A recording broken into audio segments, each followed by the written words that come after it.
In the relentless pursuit of speed, humanity has shattered barriers once thought impossible. Imagine breaking the sound barrier, not just in the air, but on land. From daredevils leaping from the edge of space to planes that can outrun their sound waves, this is the extraordinary story of our supersonic revolution. Picture this: October 14th, 1947.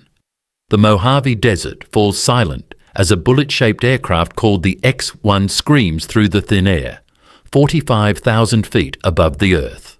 At its controls, Chuck Yeager, a former World War II fighter pilot, is about to make history. With nerves of steel and a broken rib he'd kept secret from his superiors, Yeager pushed through the violent buffeting as his aircraft approached Mach 1. Then suddenly, silence. He had done it. The sound barrier was broken, and aviation would never be the same. But humanity's obsession with supersonic speed wasn't confined to the skies. Exactly 50 years and 1 day later, in the desolate Black Rock Desert of Nevada, British Royal Air Force pilot Andy Green strapped himself into something that looked more like a jet fighter than a car.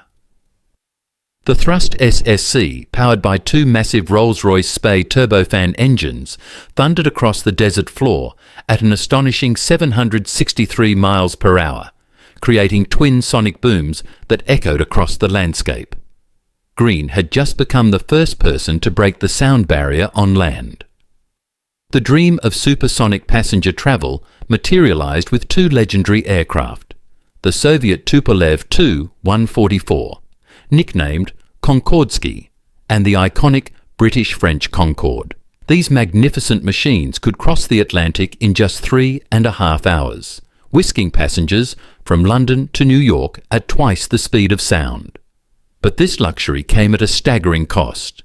Each Concorde flight devoured 24,000 gallons of fuel, enough to drive an average car around the Earth multiple times. By 2003, the era of supersonic passenger travel had come to an end, but its legacy lives on. The physics of supersonic flight creates phenomena that seem to defy reality. As an aircraft approaches the speed of sound, it generates a mysterious vapor cone, a ghostly cloud that briefly envelops the aircraft. This ethereal sight, often called a shock collar, occurs when the pressure waves around the aircraft cause moisture in the air to instantly condense. And then there's the heat. At supersonic speeds, the friction is so intense that the aircraft's metal skin expands. Concorde would stretch by up to 6 inches during flight, so much that an engineer's forgotten cap once became permanently wedged in the expanding fuselage. Today, supersonic flight continues to push boundaries. The FA-18F Super Hornet slices through the sky at Mach 1.5, while experimental aircraft venture into hypersonic territory, speeds exceeding Mach 5. But perhaps the most breathtaking supersonic achievement came from a human body in free fall. In 2012, Felix Baumgartner ascended to the edge of space in a helium balloon. At an altitude of 128,000 feet, where the air is so thin it might as well be space, he stepped off his capsule. During his heart-stopping descent, Baumgartner reached 844 miles per hour, becoming the first human to break the sound barrier without any vehicle. The future of supersonic flight beckons with even greater possibilities. NASA's X-43 has already reached mind-bending speeds of Mach 9.6, nearly 10 times the speed of sound. As we push these boundaries, one thing becomes clear.